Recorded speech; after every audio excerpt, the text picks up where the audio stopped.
হাসি খুশিতে ভরা একটি মেয়ে, যে বাবা মায়ের অনেক আদরের, যার বিয়ে ঠিক হয় আগ্রাতে থাকা একজন ব্যাংক কর্মকর্তার সাথে। হঠাৎ করেই চারজন নরপিশাচ তার জীবনটাকে এলোমেলো করে দেয়।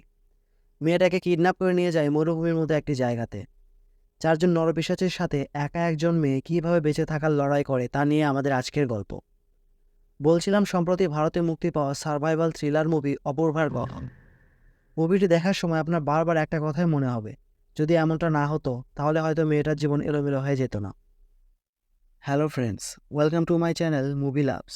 এই পুরোটা গল্প জুড়ে আমি থাকছি আপনাদের সাথে। আমি শুধু আপনাদের সামনে গল্পটা এক্সপ্লেইনই করব না, বরং আপনাদেরকে গল্পটা ফিল করানোর চেষ্টা করব। মধ্যপ্রদেশ, এলাকাটির নাম চাম্বাল। একটি লাল কালারের জিপ এগিয়ে চলছে। জিপের সামনের সিটে বসা লোকটি ড্রাইভারকে বলছে 8টার আগে ঝাঁসি পৌঁছার কথা ছিল, কিন্তু ড্রাইভার তার কথায় কোনো কান না দিয়ে তার মতো করে গাড়ি চালাতে থাকে এবং বলে, 10 বছর ধরে গাড়ি চালাচ্ছি, আপনাকে সময় মতো পৌঁছে দেব। ঠিক এই সময় রাস্তার মধ্যে গাছের ডালপালা ফালানো দেখা যায়, যা দেখে ড্রাইভার গাড়ি ব্রেক করে। তাদের আর বুঝতে বাকি থাকে না তারা ডাকাতের কবলে পড়তে যাচ্ছে। পিছনের সিটে বসা লোকটি তখন রাইফেল বের করে। ঠিক তখনই একটা গুলি এসে পিছনের সিটে বসা ঠাকুরের মাথায় লাগে। আড়াল থেকে বেরিয়ে আসে চারজন লোক। এর নাম ছোটু, যে কারে বসা সামনের লোকটিকে টেনে হিঁচড়ে কার থেকে নামায়। এর নাম বাল্লি, যে ড্রাইভারকে চড় মেরে গাড়ি থেকে নামায়। এ হলো যুগ্নু, যে বাল্লিকে বলে গাড়ি থেকে দূরে নিয়ে গিয়ে মার, গাড়িতে যেন রক্ত না লাগে। এর নাম সুখা, যে গাড়িতে পড়ে থাকা ঠাকুরের লাশ দেখতে থাকে।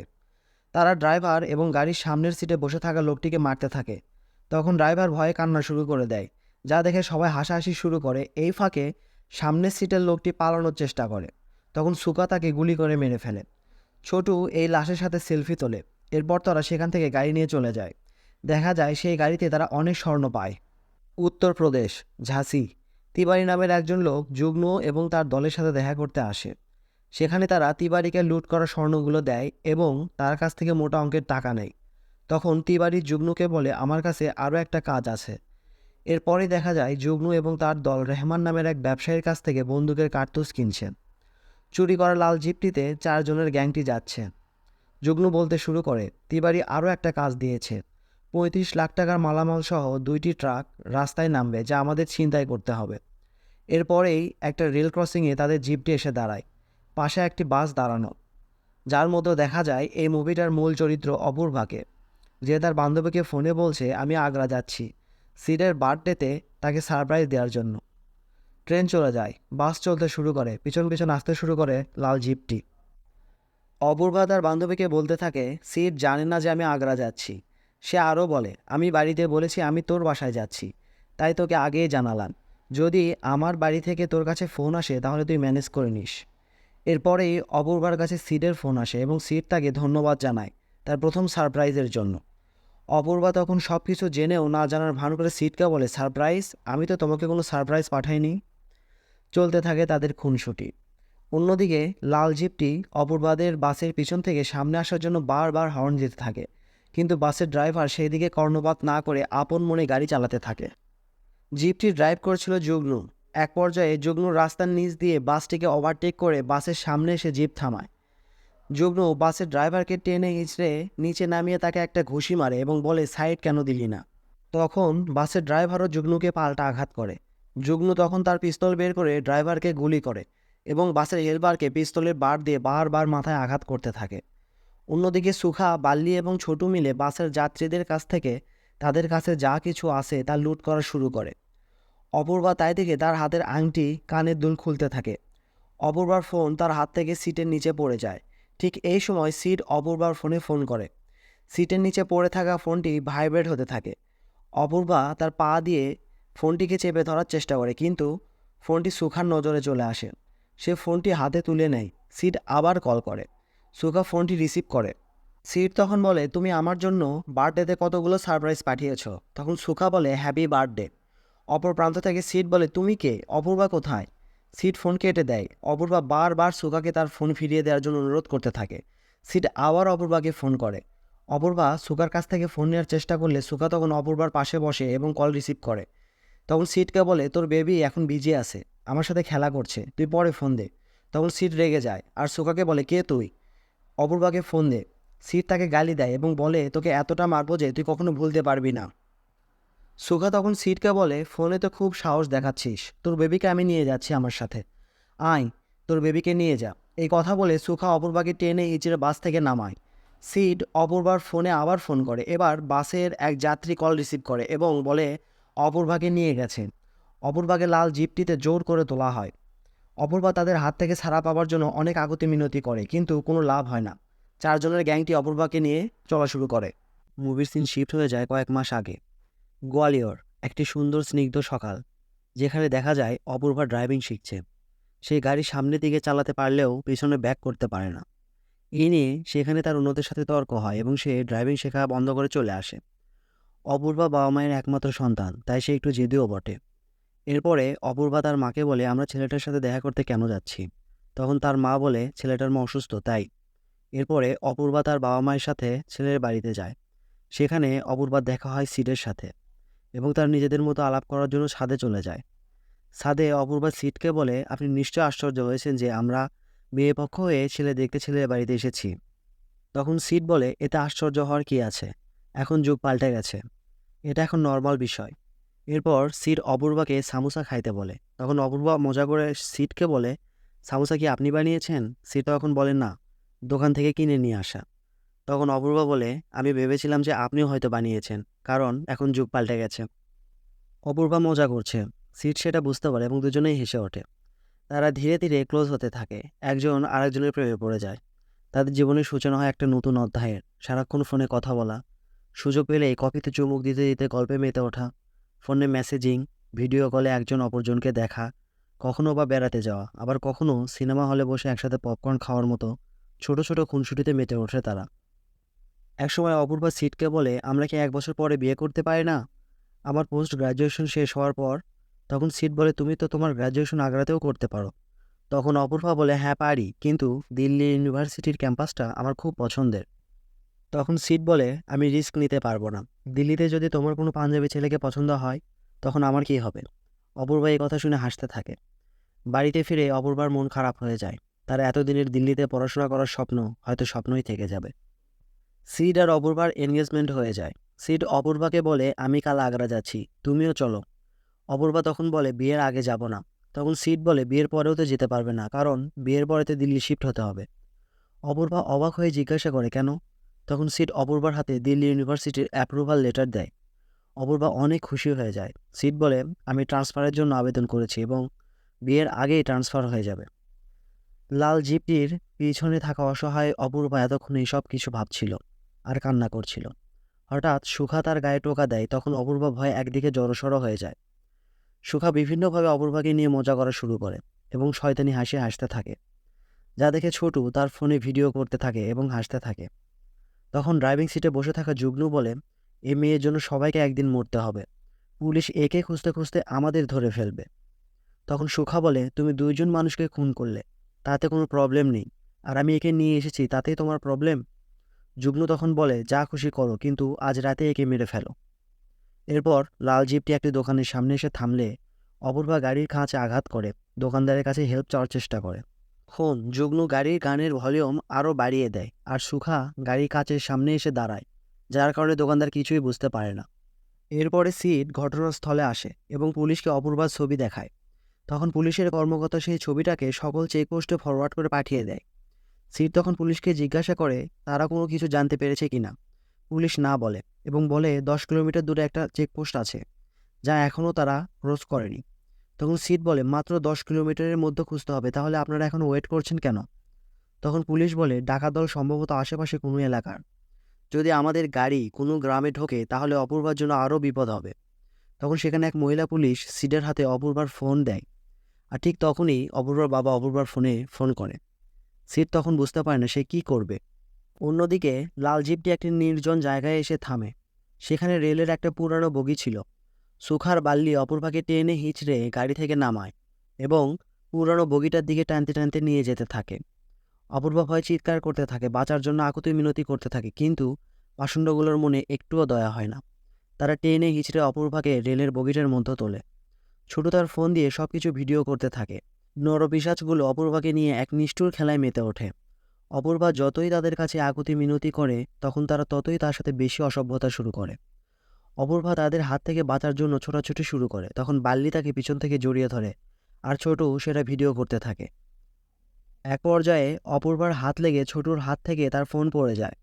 তখন ছোটু রেগে গিয়ে অপূর্বাকে একটা চড় মেরে বসে, আর তাতে অপূর্বা অজ্ঞান হয়ে পড়ে। যা দেখে সুখা ছোটুকে চড় মারে আর বলে, এখন মজা কিভাবে পাবি? এখন কে চিল্লাচিল্লি করবে, কে মজা দিবে? অপূর্বা সত্যি অজ্ঞান হয়েছে কিনা তা দেখার জন্য যুগ্ন অপূর্বার হাতে জ্বলন্ত সিগারেটের ছ্যাঁকা দেয়। এরপর তারা চারজন বাস থেকে ছিনতাই করা টাকা পয়সা ভাগ করছিল। ঠিক সেই সময় পাশে দিয়ে একটা লোককে যেতে দেখে তাকে ধরে নিয়ে আসে। লোকটি বলে, আমার নাম তারা, আমি একজন জ্যোতিষী, আমি ভবিষ্যৎ বলি।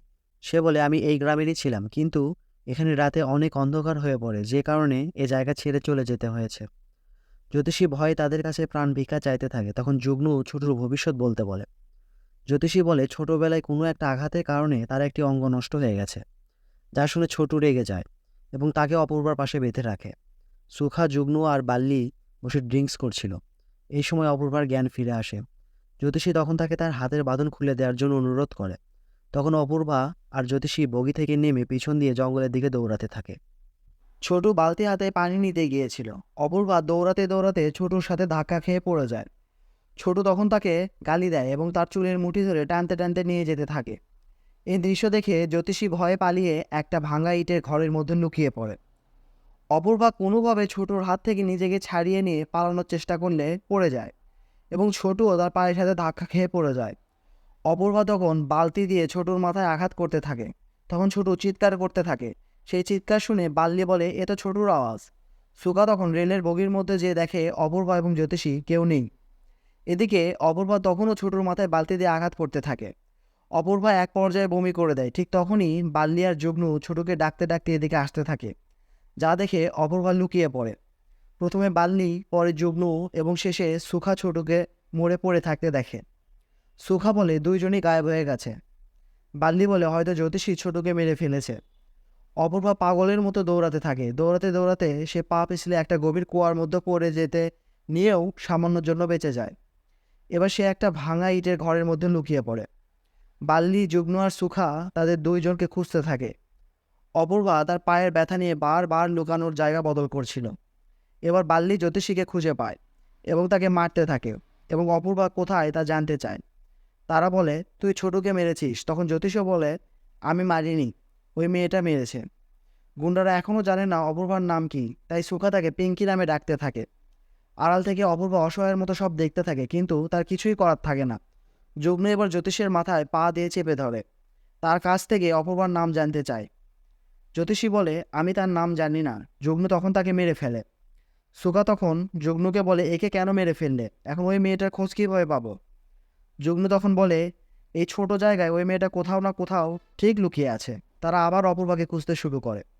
হঠাৎ মৃত জ্যোতিষীর মোবাইলে কল আসে। তা দেখে অপূর্বা দৌড়ে এসে তার পকেট থেকে ফোন নিয়ে ফোন বন্ধ করে আবার লুকিয়ে পড়ে।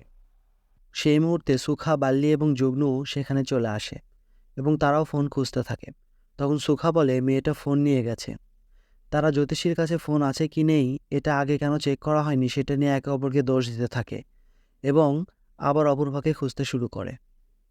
এরপরে আমরা দেখতে পাই পুলিশ সিটকে বলছে, টেনশনের কোনো কারণ নেই, আমরা কিছু ক্লু পেয়েছি এবং সেখানে যাচ্ছি, আপনিও আমাদের সাথে আসুন। সিট এবং তার বন্ধু তাদের গাড়িতে যেয়ে বসে। ঠিক তখনই সিটের ফোনে একটা কল আসে। সিট তড়িঘড়ি করে কলটা রিসিভ করে। অপর প্রান্তের লোকটি বলতে থাকে, happy birthday sir, Apurva madam আপনার জন্য কেক পাঠিয়েছে। সিট লোকটিকে বলে কেকটা অফিসে রেখে যাওয়ার জন্য। সিট ফোন কেটে দিয়ে খেয়াল দেখতে থাকে, যেখানে সিট অপূর্বাকে বলছে, 15 তারিখে আমার জন্মদিন, প্লিজ ওই দিন তুমি আগ্রা চলে আসো। তখন অপূর্বা তাকে বলে, ব্যাচেলর হিসেবে এটা তোমার শেষ জন্মদিন, খুব ভালোভাবে এনজয় করো, কারণ এটা আর ফিরে আসবে না। সিন চলে আসে প্রেজেন্টে। এরপরে আমরা দেখতে পাই অপূর্বা জ্যোতিষীর ফোন থেকে সিটকে ফোন করে, কিন্তু সিটের ফোনে জ্যোতিষীর নাম্বার সেভ করা, তাই সিট তার ফোন কেটে দেয়।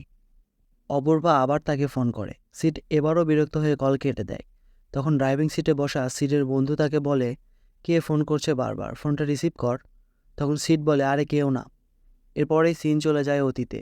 সেখানে দেখা যায় সিট বাসে করে কোথাও যাচ্ছে এবং তার পাশের সিটে তারাচাঁদ নামে সেই জ্যোতিষী বসা। জ্যোতিষী তখন সিটকে বলছে, আপনার বিয়ে ঠিক হয়েছে তাই না? আর আপনার হবু বউয়ের নাম অ দিয়ে শুরু হয় তাই না? তখন সিড বলে, আপনি কিভাবে জানলেন? জ্যোতিষী তখন বলে, আপনার চেহারায় লেখা আছে। জ্যোতিষী আরও বলে, আপনি অনেক বড় কঠিন একটা বিপদের মধ্যে পড়তে যাচ্ছেন। এবং সে তার ফোন নম্বর সিডকে দিয়ে গাড়ি থেকে নেমে যায় আর বলে, আমি ফোন করলে ফোনটা রিসিভ করবেন। মুভির সিন চলে আসে প্রেজেন্টে। সেখানে সিডের মোবাইলে আবার জ্যোতিষীর নম্বর থেকে ফোন আসে। এবার সিড বিরক্ত হয়ে ফোনটা রিসিভ করে এবং অপর প্রান্তে অপূর্বার কণ্ঠ শুনতে পায়। তখন সিড অবাক হয়ে অপূর্বাকে জিজ্ঞাসা করে, তার মোবাইল তোমার কাছে কিভাবে আসলো? তখন অপূর্বা বলে, সে আমার সাথে এই গ্রামেই ছিল আর তাকে গুন্ডারা মেরে ফেলেছে। অপূর্বা কাঁদতে কাঁদতে আরও বলে, আমি একটা লোকে মেরে ফেলেছি, এরা আমাকে মেরে ফেলবে, প্লিজ আমাকে বাঁচাও। সিড তখন তাকে বারবার জিজ্ঞাসা করতে থাকে, তুমি কোথায় থেকে বলছো? অপূর্বা বলে, আমি জানি না এটা কোন গ্রাম, এখানে আশেপাশে কেউ নেই। ড্রাইভিং সিটে বসে থাকা সিডের বন্ধু গাড়িটিকে পুলিশের গাড়ির সামনে নিয়ে যেয়ে দাঁড় করায়। তখন পুলিশের গাড়ি থেকে একজন পুলিশ বের হয়ে এসে সিডকে বলে, কারোর নাম শুনেছে কিনা তা জিজ্ঞাসা করার জন্য। উত্তরে অপূর্বা বলে, একজনের নাম সুখা আর একজনের নাম ছোটু, যাকে আমি মেরে ফেলেছি। কথা বলতে বলতে অপূর্বা বুঝতে পারে তার দিকে কেউ এগিয়ে আসছে, তাই সে ফোন কেটে দিয়ে খুব দ্রুত সেখান থেকে সরে যায়। সিড পুলিশকে ছোটু আর সুখার নাম বলে। তখন পুলিশ বুঝতে পারে এটা সুখা আর জুগনুর কাজ। পুলিশ সিডের কাছ থেকে জ্যোতিষীর নাম্বার নিয়ে কল ট্রেস করার চেষ্টা করতে থাকে। এরপরেই দেখা যায় সিড পুলিশদের সাথে পুলিশ স্টেশনে আসে এবং যেখানে সিড আর অপূর্বার বাবা তাদের জন্য ওয়েট করছিল। অপূর্বার বাবা পুলিশকে বলে, আমি অপূর্বার বাবা। এরপরে সিড পুলিশ অফিসারকে বলে, স্যার আমরা জানি অপূর্বা এই এলাকার কোনো একটা গ্রামে আছে, তাহলে আমরা কেন সময় নষ্ট করছি? তখন পুলিশ অফিসার বলে, এখানে প্রায় 50 থেকে 60টি গ্রাম আছে, আমরা কোথায় তাকে খুঁজব? আর এখন অনেক রাত, যা করা কাল সকালে করব। সিড এই কথা শুনে রাগ হয়ে সেখান থেকে চলে আসে। আর ঠিক এই সময় অপূর্বা তাকে আবার ফোন দেয়। অপূর্বা খুব উত্তেজিত হয়ে সিডকে বলে, সিড তুমি কখন আসছো পুলিশকে নিয়ে? তখন সিড বলে, পুলিশ আসবে না, কিন্তু আমি আসছি একাই। তুমি শুধু আমাকে বলো তুমি যেখানে আছো সেখানে আশেপাশে তুমি কি দেখেছো? তখন অপূর্বা বলে, এখান থেকে খানিকটা দূরে রেল লাইন আছে এবং এই গ্রামে রেলের একটা পুরাতন বগি আছে, আর কিছু নেই। তখন সিড তাকে বলে, তুমি যেখানে আছো সেখানে থেকে কি আমাকে লোকেশন পাঠাতে পারবে ওই মোবাইলের মাধ্যমে? অপূর্বা বলে, 1 মিনিট দাঁড়াও, আমি চেষ্টা করে দেখছি। অপূর্বা তখন একটা কুয়ার মধ্যে লুকিয়েছিল। সে সিডের ফোনে লোকেশন পাঠানোর জন্য কুয়ার উপরের দিকে উঠতে থাকে। ঠিক এই সময় তার হাত থেকে ফোনটি কুয়ার নিচে পানিতে পড়ে যায়। অপূর্বা তার বেঁচে থাকার শেষ ভরসাটিকে পানিতে পড়ে যেতে দেখতে থাকে। অপূর্বান্তে সিড অপূর্বাকে ডাকতে থাকে। সিড হতাশ হয়ে পড়ে। ঠিক এই সময় সিডের ফোনে অপূর্বার লোকেশন চলে আসে। অন্যদিকে অপূর্বা তার গায়ের জামা ছিঁড়ে কুয়ার পানিতে ভিজিয়ে নিয়ে সে পানি পান করে। এরপর ধীরে ধীরে অপূর্বা কুয়ার উপরে উঠে আসে এবং সুখা আর তার দলের কাছ থেকে লুকিয়ে থাকার চেষ্টা করে। কিন্তু এক পর্যায়ে হঠাৎ সে বাল্লিকে দেখতে পায় এবং একটা ঝোপের আড়ালে লুকিয়ে পড়ে এবং সেখানে একটা বড় কাঠি খুঁজে পায়। এরপরেই দেখা যায় সিড এবং তার বন্ধু তাদের গাড়ি নষ্ট হওয়ার কথা বলে একজন পুলিশ অফিসারকে রাস্তার মাঝে দাঁড় করায় এবং তার কোমরে থাকা পিস্তল কেড়ে নেয়। তার হাত ও পা বেঁধে রেখে তার হোন্ডা নিয়ে অপূর্বার পাঠানো লোকেশনের দিকে এগোতে থাকে সিড। এদিকে অপূর্বা হঠাৎ করে বাল্লির সামনে পড়ে যায়। বাল্লি তাকে খারাপ ভাষায় গালাগালি করে এবং বলে, অনেক দৌড়ে নিয়েছিস, আর না। অপূর্বা তখন বাল্লির কাছে তার প্রাণ ভিক্ষা চায়। তখন অপূর্বা বাল্লিকে বলে, তুমি যা চাও আমি তা করতে রাজি আছি। বাল্লি তখন অপূর্বার দিকে এগিয়ে আসতে থাকে। ঠিক এই সময় অপূর্বা তার হাতে থাকা কাঁচি দিয়ে বাল্লিকে আঘাত করতে থাকে এবং বাল্লির টর্চ লাইট নিয়ে সেখান থেকে পালিয়ে যায়। বাল্লি তখন ব্যথায় চিৎকার করতে থাকে আর চিৎকার করতে করতে সুখা এবং জুগনুকে ডাকতে থাকে। এরপরেই সুখার জুগনু সেখানে চলে আসে। বাল্লি তাদের কাছে নিজেকে বাঁচানোর জন্য আকুতি মিনতি জানাতে থাকে। বাল্লিকে গাড়িতে তোলার পর জুগনু সুখাকে বলে, একে তাড়াতাড়ি হাসপাতাল নিয়ে যেতে হবে, তা না হলে সে মারা যাবে। তখন সুখা বলে, প্রথমে ওই মেয়েটাকে খুঁজে বের করি, তারপর একে হাসপাতাল নিয়ে যাব। সুখা আরও বলে, আমার ওকে খুব পছন্দ হয়েছে, আমি ওকে বিয়ে করব। তখন জুগনু বলে, আমরা এখানে কোনো মেয়ের জন্য আসিনি, আমরা ট্রাক ছিনতাই করার জন্য এসেছিলাম। তখন সুখা রেগে যায় আর জুগনুর জ্যাকেটের কলার চেপে ধরে বলে, তোমার যদি ট্রাক ছিনতাই করতে যাওয়ার দরকার পড়ে তাহলে একাই যাও, আমি ওই মেয়েকে ছাড়া কোথাও যাব না। এরপরে দেখা যায় অপূর্বা একটা ভাঙা কালভার্টের নিচে বসে থেকে তার সাথে আজকের দিনে ঘটে যাওয়া ঘটনাগুলো ভাবছে। হয়তো সে ভেবেই নিয়েছিল যে তাকে সাহায্য করার জন্য কেউ আসবে না, যা করার তার একাই করতে হবে। এর সে আবার সেই কুয়ার সামনে আসে এবং তার জামা ছিঁড়ে ছিঁড়ে কুয়াতে আসার রাস্তার বিভিন্ন জায়গাতে চিহ্ন করে রাখে। অন্যদিকে সুখা আর যুগ্নু তাকে ধরার জন্য তাদের হাতে থাকা টর্চ লাইট বন্ধ করে দুইজন দুই দিকে খুঁজতে থাকে। এবার অপূর্বা তার খেলা শুরু করে। সে কুয়াতে যাওয়ার রাস্তার মুখে দাঁড়িয়ে বাল্লির টর্চ দিয়ে সুখাকে ইশারা করতে থাকে। সুখা দৌড়ে সেখানে যায়, কিন্তু ততক্ষণে অপূর্বা লুকিয়ে পড়ে। এইবার অপূর্বা যুগ্নুকে লাইট দিয়ে ইশারা করতে থাকে। যুগ্নু তখন ভাবে এটা সুখার লাইট, তাই সে ফিসফিস করে বলে, লাইট বন্ধ কর। যুগ্নু তখন একটু সামনে এসে সুখাকে দেখতে পায়। তখন আর তার বুঝতে বাকি থাকে না যে সেই লাইটটা অপূর্বার হাতে ছিল। এরপর যুগ্নু আর সুখা দুইজন দুই দিক দিয়ে দৌড়ে যায় অপূর্বাকে ধরার জন্য, কিন্তু এবারও তারা অপূর্বাকে খুঁজে পায় না। তখন সুখা বলে, সে আমাদের সাথে গেম খেলছে। তখন যুগ্নু বলে, এই মেয়েটার পেছনে অনেক ঘুরেছিস, এখন আর না, আগে বাল্লিকে হাসপাতাল নিয়ে যেতে হবে। তখন সুখা বলে, বলেছি না ওই মেয়েটাকে ছাড়া আমি কোথাও যাব না। তখন যুগ্নু সুখার জ্যাকেটের কলার চেপে ধরে আর সুখাকে ইশারা করে অভিনয় করার জন্য। তারা জানতো অপূর্বা আশেপাশেই কোথাও লুকিয়ে আছে এবং তাদের কথা শুনছে। এবার সুখা অভিনয় করা শুরু করে দেয়।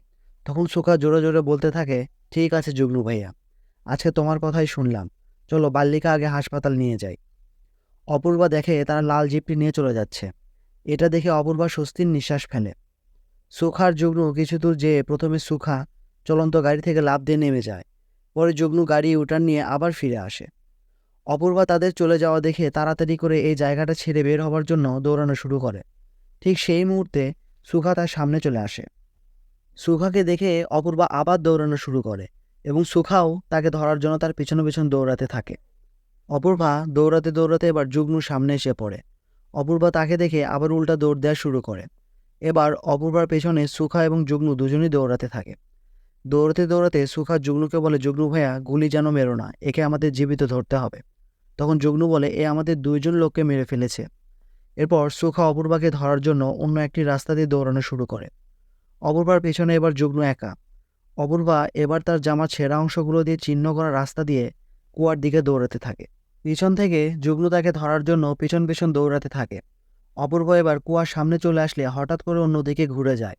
তখন তার পেছনে থাকা যুগ্নু এসে সোজা কুয়ার মধ্যে পড়ে যায় এবং সুখার নাম ধরে ডাকতে থাকে। সুখা তার আওয়াজ শুনে কুয়ার সামনে চলে আসে আর যুগ্নুকে বলে, এভাবে কেউ দৌড়ায়, আর একটু হলে আমরা ওকে ধরে ফেলতে পারতাম। তখন যুগ্নু বলে, লেকচার দেওয়া বন্ধ করে আমাকে আগে উপরে উঠা, সিঁড়ি অনেক উপরে, আমি উপরে উঠতে পারবো না। তখন সুখা বলে, ঠিক আছে, আমি দেখি কোনো রশি পাই কি না। তখন যুগ্নু বলে, যা করার তাড়াতাড়ি কর, পানি অনেক গভীর। এরপর অপূর্বা কুয়ার সামনে আসে, যা দেখে কুয়াতে পড়ে যাওয়া যুগ্নু ভাবে হয়তো সুখা তাকে বাঁচানোর জন্য রশি নিয়ে এসেছে। তাই সে বলে, আমার দম বন্ধ হয়ে যাচ্ছে, তাড়াতাড়ি রশি নিচে ফেলে দে। তখন অপূর্বা তার নিজের মুখে লাইট মারে, যা দেখে যুগ্নু ভয়ে সুখাকে ডাকতে থাকে। অপূর্বা তখন কুয়ার পাশে পড়ে থাকা ইটগুলো নিয়ে একে একে যুগ্নুকে মারতে থাকে। অন্যদিকে সুখা যুগ্নুর আওয়াজ শুনে দৌড়ে কুয়ার কাছে চলে আসে। ততক্ষণে অপূর্বা সেখান থেকে সরে গিয়ে লুকিয়ে পড়ে। সুখা কুয়ার সামনে এসে যুগ্নুকে ডাকতে থাকে এবং কুয়ার মধ্যে টর্চ মারে। তখন সে দেখতে পায় যুগ্নু কুয়ার পানিতে উপর হয়ে ভাসছে। সুখা কুয়ার সাইডে বসে একটা সিগারেট জ্বালায় এবং কুয়ার মধ্যে তাকিয়ে বলতে থাকে, বাল্লি আর যুগ্নু দুজনই চলে গেল, এখন তুমি বলো, তুমি বেঁচে আছো কি মরে গেছো। এরপর অপূর্বা লাল জিপটিতে থাকা বাল্লিকে একেবারে মেরে ফেলে এবং তার চিৎকার শুনে সুখা গাড়ির কাছে যায়। সুখা এসে দেখে বাল্লি মরে পড়ে আছে। তখন সে গাড়ির কাছে গুলি করে এবং গাড়ির চাবি খুঁজতে থাকে। গাড়ির চাবি খুঁজে না পেয়ে সে গাড়ির সামনের ঢাকনা খুলে গাড়ি স্টার্ট করার চেষ্টা করে। ঠিক সেই মুহূর্তে অপূর্বা গাড়ি স্টার্ট করে। সুখা গাড়ির ঢাকনা লাগিয়ে অপূর্বার দিকে পিস্তল ধরে, কিন্তু অপূর্বা সুখার দিকে গাড়ি চালিয়ে দেয়। সুখা গাড়ির সাথে ধাক্কা খেয়ে পড়ে যায়। ঠিক এই সময় দেখা যায় সিড অপূর্বার দেওয়ার লোকেশনে চলে আসে এবং অপূর্বাকে খুঁজতে থাকে। অপূর্বা পাগলের মতো সামনের দিকে গাড়ি চালাচ্ছে। হঠাৎ তার গাড়িটা জমির মধ্যে একটি বালুতে ফেসে যায় এবং এক নাগাড়ে হর্ন বাজতে থাকে। অপূর্বা তখন গাড়ি থেকে নেমে সামনের দিকে হাঁটতে থাকে। ঠিক সেই সময় সুখা গাড়ির কাছে চলে আসে এবং অপূর্বাকে খুঁজতে থাকে। সুখা এবার গাড়ির উপরে ওঠে এবং একটু দূরে অপূর্বাকে দেখে সে পিঙ্কি নামে ডাকতে থাকে। অপূর্বা গাড়ির কাছে সুখাকে দেখে দৌড়াতে দৌড়াতে একটি রেল লাইনের ওপরে ওঠে এবং পড়ে যায়। পিছন পিছন সুখা তাকে ডাকতে ডাকতে আসতে থাকে। অপূর্বা অনেক কষ্ট করে আবার হাঁটতে শুরু করে। ঠিক এই সময় ট্রেনের আওয়াজ শোনা যায়। অপূর্বা তখন দাঁড়িয়ে পড়ে আর সুখার দিকে পাথর ছুঁড়ে মারতে থাকে। সুখা এবার দৌড়ে অপূর্বার কাছে আসে এবং অপূর্বাকে শক্ত করে ধরে বলে, চল পিঙ্কি, একসাথে মরি। সে আরও বলে, বাঁচলে একসাথে বাঁচবো, আর মরলে একসাথে মরব। ট্রেন কাছে চলে আসছে। অপূর্বা তখন সুখার হাতে কামড় দিয়ে নিজেকে ছাড়িয়ে নিয়ে রেল লাইনের একপাশে লাফ দেয় এবং সুখাও অপর পাশে লাফ দেয়। ট্রেন চলে যায়। অপূর্বা সুখাকে কোথাও দেখতে না পেয়ে স্বস্তির নিঃশ্বাস ফেলে। অপূর্বা ভাবে সুখা হয়তো মারা গেছে। অপূর্বা আবার হাঁটা শুরু করে। ঠিক সেই সময় আহত সুখা অপূর্বার পা চেপে ধরে এবং বলে, আমি এখনো বেঁচে আছি, আমাকে বাঁচা। সুখা আরও বলে, আমি তোকে টাচ করেও দেখিনি, যুগ্নু বাল্লি ছোটুর মতো। তুই কি জানিস কেন টাচ করিনি? কারণ তোকে আমি বিয়ে করব। তখন সুখা বলে, তোর নামটা তো অন্তত বল। পিঙ্কি তখন একটা বড় পাথর হাতে তুলে নেয় এবং সুখার সামনে গিয়ে দাঁড়িয়ে বলে, আমার নাম অপূর্বা। এবং ওই পাথরটা সুখার মাথায় মেরে সুখাকে মেরে ফেলে। এরপর অপূর্বা রেল লাইন ধরে হাঁটতে হাঁটতে রেল স্টেশনের অফিসে পৌঁছে যায় এবং সেখানে কর্মরত লোকদের বলে একটা ফোন করব। লাল জিপটির কাছে দাঁড়িয়ে সিট অপূর্বাকে খুঁজছিল। ঠিক সেই সময় তার কাছে অপূর্বার ফোন আসে।